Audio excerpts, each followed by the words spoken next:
rentan, yaitu lansia dan mereka yang punya penyakit kronis. Antara lain pneumonia, hipertensi, diabetes, jantung, dan beberapa penyakit penyerta lainnya. Telemedicine menjadi salah satu opsi agar masyarakat bisa mendapatkan informasi yang lebih baik terhadap kesehatan. Pneumonia menjadi persentase tertinggi dalam atau akibat yang ditimbulkan dari COVID, dan hampir di semua daerah saudara kita yang wafat mengalami penyakit kronis atau penyakit bawaan. Oleh karenanya, kewajiban kita semua untuk menjaga lansia dan kelompok yang punya penyakit penyerta ini terlindungi dari anak muda yang punya mobilitas tinggi tetapi mereka tidak menunjukkan gejala dan mereka bisa berpotensi sebagai silent killer. Oleh karena sekali lagi, kelompok OTG atau orang tanpa gejala ini harus kita pisahkan.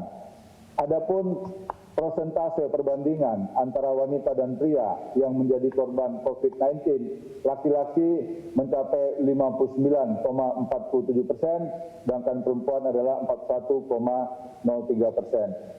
Kemudian Bapak Presiden menegaskan berulang kali tentang pentingnya upaya kita untuk melakukan tes masif pada bulan April dan bulan Mei ini, dilanjutkan dengan pelacakan yang agresif serta isolasi yang ketat.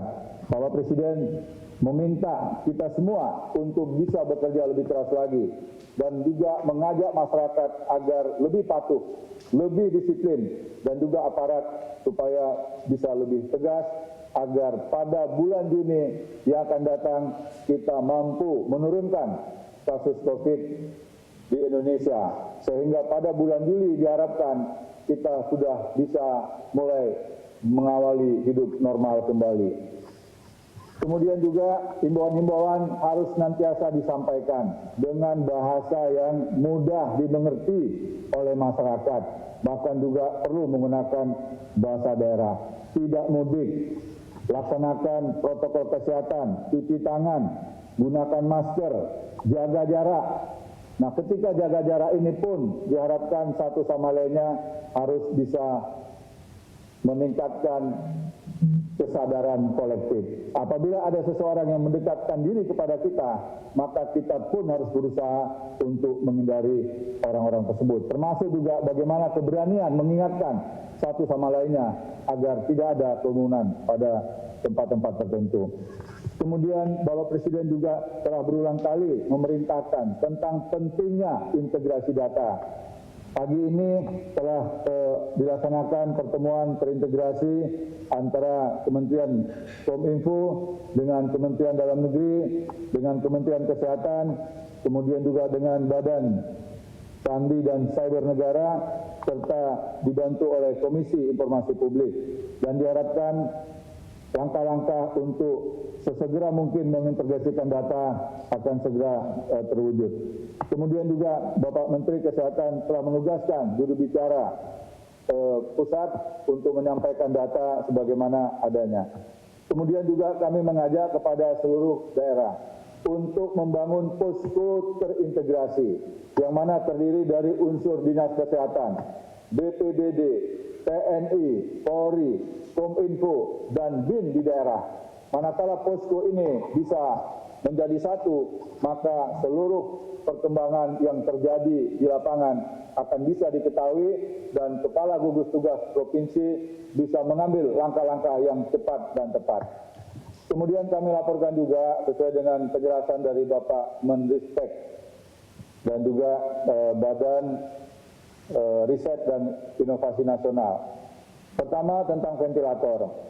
Sudah ada uji klinis yang dihasilkan dari BPPT, perguruan tinggi dan swasta, dan ventilator tersebut apabila telah memenuhi standar akan diterbitkan izin edar dari Kementerian Kesehatan. Kemudian juga Bapak Menristek melaporkan kepada Bapak Presiden bahwa Bio Farma dan BPPT telah merampungkan program tes kit PCR, sedangkan untuk reagennya masih tetap impor. Kemudian juga yang ketiga tentang rapid test lokal yang segera akan diproduksi sehingga kita tidak tergantung lagi dari impor dari luar negeri. Termasuk juga perintah Presiden untuk memperbanyak rapid test di sejumlah bandara sehingga keberadaan atau keberhasilan dari rapid test lokal ini tentu akan sangat menentukan. Kemudian juga mengenai serum masih dilakukan, masih dalam proses, sedangkan vaksin masih dalam waktu yang sangat lama. Kemudian Ibu Menteri Luar Negeri tadi melaporkan juga pada Pak Presiden tentang permintaan dari sejumlah negara di kawasan Asia Pasifik. Bapak Presiden telah memberikan permintaan apabila kebutuhan domestik terpenuhi, maka kita bisa membantu negara-negara Pasifik, terutama PNG dan beberapa negara lainnya, seperti material APD, kemudian sanitizer dan masker yang 100% buatan lokal.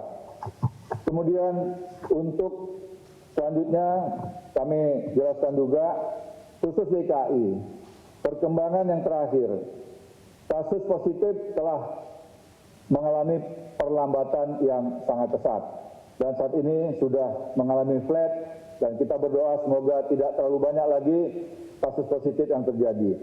Ini diakibatkan karena PSBB yang telah berjalan dengan baik. Bapak Gubernur DKI telah melaporkan kepada Bapak Presiden tentang hasil yang dicapai selama pelaksanaan PSBB. Demikian juga langkah-langkah penegakan hukum dan himbauan yang telah dilakukan kepada sejumlah industri dan juga perkantoran. Ada 543 perusahaan dan tempat kerja yang melakukan pelanggaran. Sedangkan hanya 76 saja yang disegel sementara karena mereka bukanlah 11 komponen atau bidang yang mendapatkan pengecualian. Kemudian sisanya dalam bentuk peringatan dan teguran. Mudah-mudahan langkah tegas yang dilakukan oleh gugus tugas Provinsi DKI dapat memberikan efek yang positif bagi semakin berkurangnya kasus positif di Jakarta. Kemudian juga yang terakhir, Bapak Presiden telah memberikan apresiasi kepada seluruh provinsi dan segenap komponen masyarakat yang telah melakukan berbagai macam upaya untuk melakukan langkah-langkah pencegahan, termasuk juga keterlibatan para relawan, mulai dari tingkat provinsi sampai dengan kabupaten kota, bahkan sampai ke tingkat desa.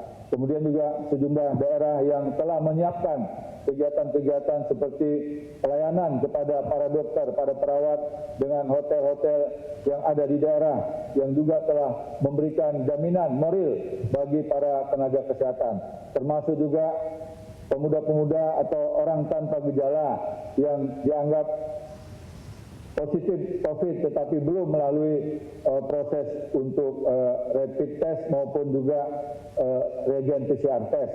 Disiapkan penginapan agar mereka bisa tidak menulari lingkungan sekitarnya. Termasuk juga upaya sejumlah daerah yang menghidupkan catering lokal sehingga pasien-pasien yang ada bisa mendapatkan makanan yang berkualitas.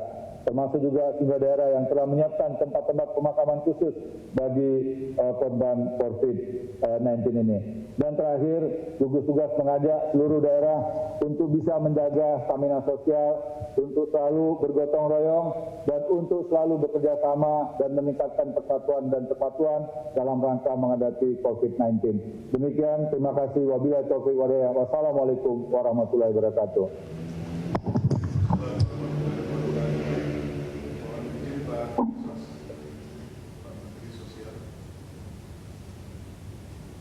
Terima kasih. Assalamualaikum warahmatullahi wabarakatuh. Selamat siang buat kita semua.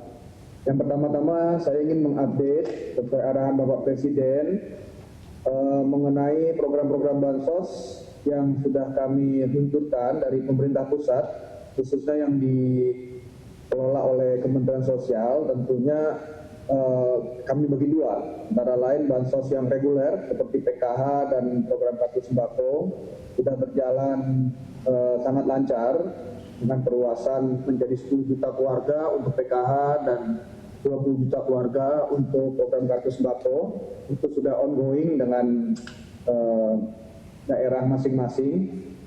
Kemudian yang kedua adalah program-program bansos tambahan, yaitu program-program bansos yang memang kita rancang khusus untuk penanggulangan COVID-19 ini. Kami sudah memulai sekitar satu minggu ini untuk yang program bansos sembako Jabodetabek dan program bansos tunai untuk di luar Jabodetabek.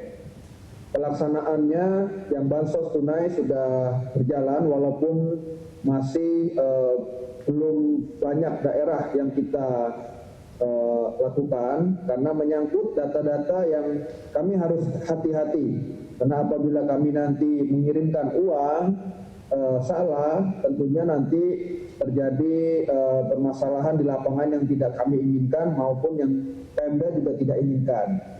Untuk bansos tunai di luar wilayah Jabodetabek ada dua mekanismenya. Yang pertama, pengirimannya lewat kantor-kantor pos dan lewat armada-armada motor pos, khususnya untuk nama-nama penerima yang tidak memiliki rekening di bank-bank himbara. Nah, kemudian yang kedua adalah untuk bansos sembako di Jabodetabek sudah berjalan sejak hari Senin lalu, seminggu lalu, dan kami rencanakan untuk 1,2 juta keluarga di Jakarta tanggal 4 atau paling lambat tanggal 5 Mei ini. Untuk tahap pertama sudah selesai dan kami akan lanjutkan untuk tahap yang kedua. Rencananya juga untuk yang Bodetabek tanggal 1 Mei ini akan berjalan untuk yang bansos sembako untuk 2 minggu ke depan. Jadi penyalurannya kami bagi 2 kali sebulan.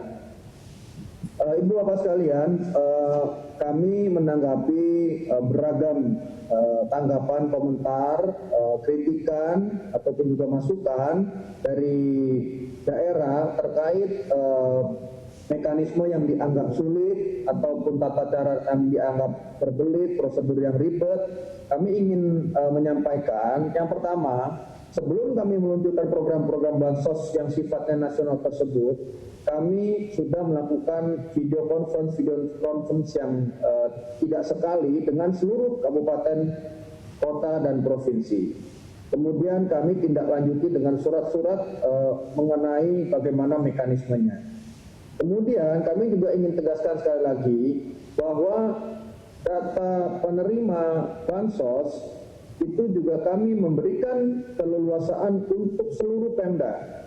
Tidak harus mengambil semua data yang ada di data terpadu kami atau yang biasa disebut DTKS. Jadi Pemda juga silakan, dan ini sudah kami sampaikan berkali-kali, silakan memberikan nama-nama penerima bansos yang tidak ada di dalam DTKS kami tersebut. Kami tidak mengunci daerah untuk hanya mengambil data-data yang dari kami, dari DTKS kami. Tidak sama sekali, silakan. Karena kami tahu teman-teman di daerah juga sangat memahami apa yang paling baik untuk daerahnya. Terkait khusus untuk bansos tunai di luar wilayah Jabodetabek, memang Kemensos akan melakukan dan juga Kemendes akan melakukan yang diambil dari dana desa. Tentunya ini kami harus atur dengan baik supaya tidak terjadi penumpukan-penumpukan. Misalnya ada satu keluarga yang sudah terima bansos tunai dari Kemensos 600.000, dia terima lagi bansos tunai dari dana desa 600.000. Ini kita harus hindari supaya tidak terjadi kekacauan di bawah. Namun kami juga memberikan keleluasan, sekali lagi kami juga memberikan keleluasan kepada daerah menyangkut program-program bansos yang diambil dari anggaran daerah, dari APBD provinsi, APBD kabupaten kota. Silakan, mereka punya kebijakan masing-masing. Tidak perlu ragu, tidak perlu takut, tidak perlu khawatir bahwa apabila ada satu keluarga yang sudah menerima bansos dari pusat, apakah itu bansos dalam bentuk sembako, apakah itu bansos dalam bentuk tunai, mereka takut kalau memberikan lagi bansos dari mereka. Silakan, tidak ada halangan, sama sekali dari pemerintah pusat karena memang anggaran tersebut adalah anggaran dari daerah. Yang kami atur hanya seluruh bansos yang dari APBN. Tentunya kami harus atur supaya tidak tumpuk-menumpuk dan kami juga satu saat nanti bisa mempertanggungjawabkan akuntabilitasnya. Jadi pertama, silakan daerah apabila ada program bansos yang menggunakan APBD daerah, silakan untuk menggunakannya dan tidak perlu khawatir, tidak perlu harus mencek dulu datanya dengan pusat, silakan dengan kebijakan masing-masing, pemahaman daerah masing-masing untuk menggelontorkan dan menetapkan siapa-siapa saja yang bisa mendapatkan program bansos daerah tersebut. Kami sekali lagi membutuhkan kerjasama dan koordinasi yang baik untuk semua teman-teman daerah. Kami terbuka untuk semua masukan, termasuk juga kritikan, dan juga kami yakin bahwa apapun yang kami putuskan tidak bisa memuaskan semua pihak, tapi yakinlah bahwa pemerintah pusat akan bekerja sekuat tenaga untuk melindungi segenap rakyatnya. Demikian dari saya, terima kasih, selamat siang, wassalamualaikum warahmatullahi wabarakatuh.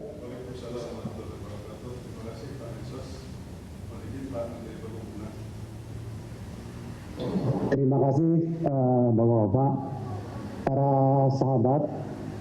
1 bulan kita tidak ketemu, saya kangen sekali. Bahkan saya sedikit sebelum menyampaikan, saya dapat satu kiriman kolase lagu yang dinyanyikan oleh 40 orang wartawan. Jujur saya terharu menitikkan air mata dan satu persaudaraan yang baik antara saya dengan wartawan. Saya terima kasih dukungannya, doanya supaya Indonesia makin jaya.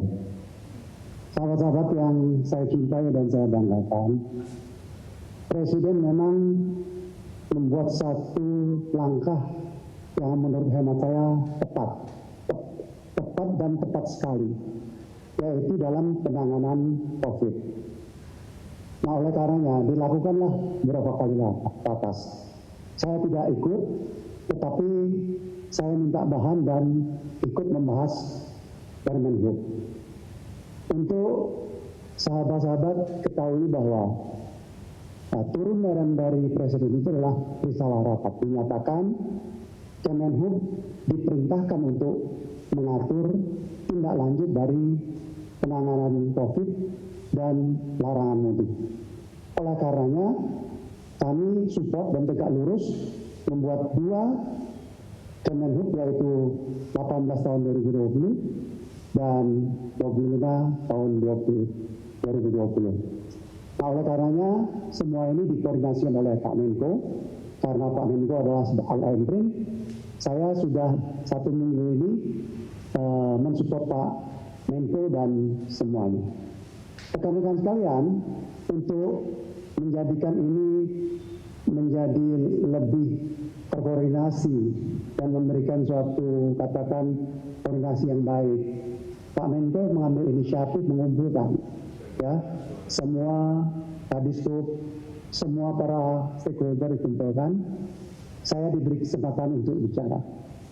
Di situ Pak Menhub, Pak Luhut luar biasa, karena walaupun dengan kesibukan masih punya kemampuan dan kedalaman untuk memberikan suatu arahan.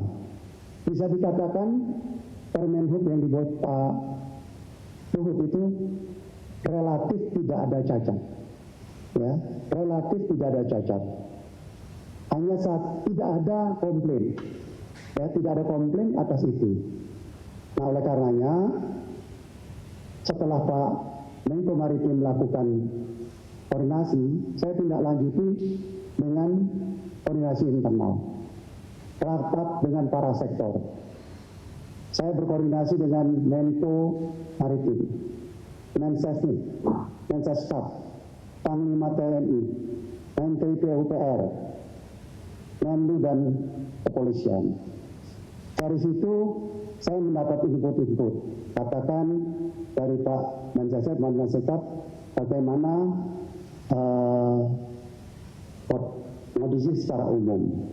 Dari Menteri PUPR juga menyampaikan bagaimana persiapan-persiapan. Ibu Menlu, saya berkoordinasi tentang kebutuhan akan logistik ke beberapa negara dan kepulangan dari beberapa tenaga kerja. Saat ini kami sedang mengurus kurang lebih 150 kalau nggak salah, satu perusahaan swasta. Prosesnya itu dari macam-macam. Di tempat kami sudah selesai. Nah, selanjutnya bagaimana? Nah, saya mengusulkan Pak Doni agar ini satu pintu aja gitu. Jangan dibiarkan orang itu dari pintu ke pintu, ya. Menlu sudah ke Menlu ke saya, ke Menkes, baru bisa pulang. Nah, kalau saya pintu, saya tugaskan Dirjen saya ada di sana, ya. Bu, saya malah marahin anak buah. Kamu jangan berhubungan dengan KBRI, itu urusannya Menlu. Apa yang kita lakukan adalah ada 6 klaster yang akan kita siapkan penerbangan. 1 Amerika Serikat, 2 Jepang, 3 Korea, 4 Cina, 5 adalah Timur Tengah, 6 adalah Eropa. Kita hanya menyiapkan 1 tempat penerbangan menuju Jakarta. Nanti di Jakarta protokol kesehatan silahkan lakukan. Tugas dari KBRI dan siapapun pihak yang menghubungkan ke titik itu dengan jadwal yang sudah ditetapkan. Saya sudah bicara intensif dengan Menteri Luar Negeri dan kami sudah siapkan. Jadi just in case 3 hari akan dilakukan yang akan datang, terutama Cina, ini sudah jalan. Tetapi kami hanya minta 1 titik saja, Pak. Kalau titiknya banyak nanti komplikasi, ya. Berikutnya kami koordinasi juga dengan Pak Kapolri. Mengapa ke Pak Kapolri? Kemenhub sebagai leading sector adalah perhubungan. Tapi kami tidak ada aparat di daerah. Jadi saya harus bekerja sama dengan Kapolri. Kemarin saya bicara dengan Kapolri, Kapolri setuju. Saya menugaskan 4 dirjen ke 5 daerah. Banten, Jakarta, Jabar, baru hari ini Jabar, Jawa Tengah, dan Jawa Timur. Dirjen ketemu dan saya kirim langsung. Nah, ada beberapa case yang menarik bahwa dikatakan logistik nggak bisa. Saya bilang sama Pak Kapolda, Pak, kita jangan kaku dong. Mosok bakul bawah nggak boleh jalan, ya.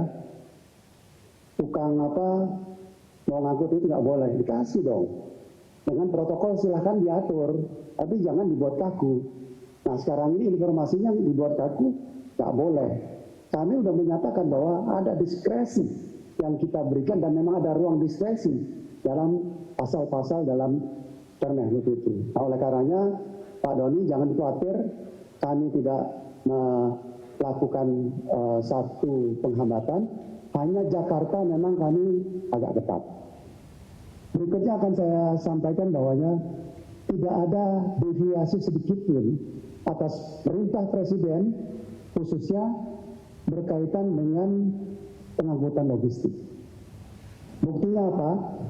Tidak ada penurunan jumlah angkutan. Sekali lagi, tidak ada penurunan jumlah angkutan kecuali udara. Ya, yang ada adalah penurunan okupansi. Tapi darat dan kereta api masih naik 15%.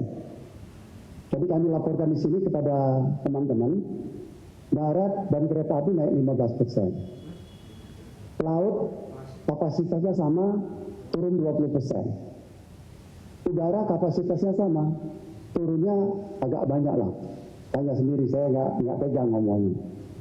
Nah, berkaitan dengan case Bali untuk ekspor, jelas saja tidak ada. Selama ini kurang lebih 100 flight ke Bali, sekarang 0. Artinya tidak ada satu kapasitas yang bisa dititipkan kepada pesawat. Untuk diketahui bahwa bisnis pesawat itu bukan cuma penumpang, kargo lebih mahal gitu. Nah, karena tidak ada, memang menurun. Tadi pada Presiden saya laporkan, ada jalan keluar. Jalan keluar pertama adalah ke Jakarta, karena okupansinya masih di bawah 50%. Ke Jakarta sehari langsung jalan. Atau kumpulkan setiap 2 kali seminggu, kita lakukan khusus prater di sana gitu. Nanti saya, Gubernur Bali sahabat saya akan bicara dengan dia. Nah, yang lain adalah saya ingin sampaikan bahwa apa yang dilakukan di lapangan itu tidak ada hal-hal yang signifikan berubah. Ya, jadi saya hanya ingin menambahkan beberapa hal. Bali seperti itu. Tadi ada catatan permintaan pembisnis itu diperkenankan untuk naik pesawat. Saya bilang kan monggo, tapi protokol kesehatannya harus ketat, jangan dikami. Ya, kami hanya menyatakan oke, hari ini 1 flight, 3 flight, tapi protokol jangan dikami supaya ada fairness. Saya minta ada satu leader pimpinan dari Pak Doni mengatur itu supaya jangan kita dikira nanti saya bisnis lagi. Nah, berikutnya adalah azas equality. Ada permintaan pergerakan udara dan kereta api. Nah, kalau yang minta udara, bus nggak boleh. Nanti orang mesin bilang, masa cuma orang kaya yang boleh. Nah, itu hati-hati. Oleh karenanya, saya sudah laporkan ke Pak Ari Dwiayana untuk dikomunikasikan, karena Pak Dwiayana sangat aktif untuk menyampaikan azas equality ini ada. Jadi kalau berlaku di udara, juga berlaku di semua moda. Dengan suatu protokol yang ketat, dan jangan dikami gitu, supaya kami tinggal ngangkut aja gitu. Nah, ini satu yang penting karena kalau tidak diatur, maka membuat satu goyang nih peraturannya. Satu minta, yang lain minta, selesai gitu. Jadi yang boleh berjalan itu arahan Presiden adalah mereka yang berbisnis, bukan yang mudik. Ya, saya pikir saya nggak terlalu banyak bicara. Pak Doni mengkoordinir. Pak Doni, saya siap membantu. Ya, saya juga selalu berkoordinasi dengan segala pihak. Tim kami solid dan saya sudah mengadakan rakor internal 5 kali, ya, walaupun dalam karantina. Saya baru akan eksis tanggal 5 setelah masa isolasi saya selesai. Terima kasih sahabat-sahabat. Sampai jumpa. Saya kangen, tapi kita ketemunya tanggal 5. Wassalamualaikum warahmatullahi wabarakatuh.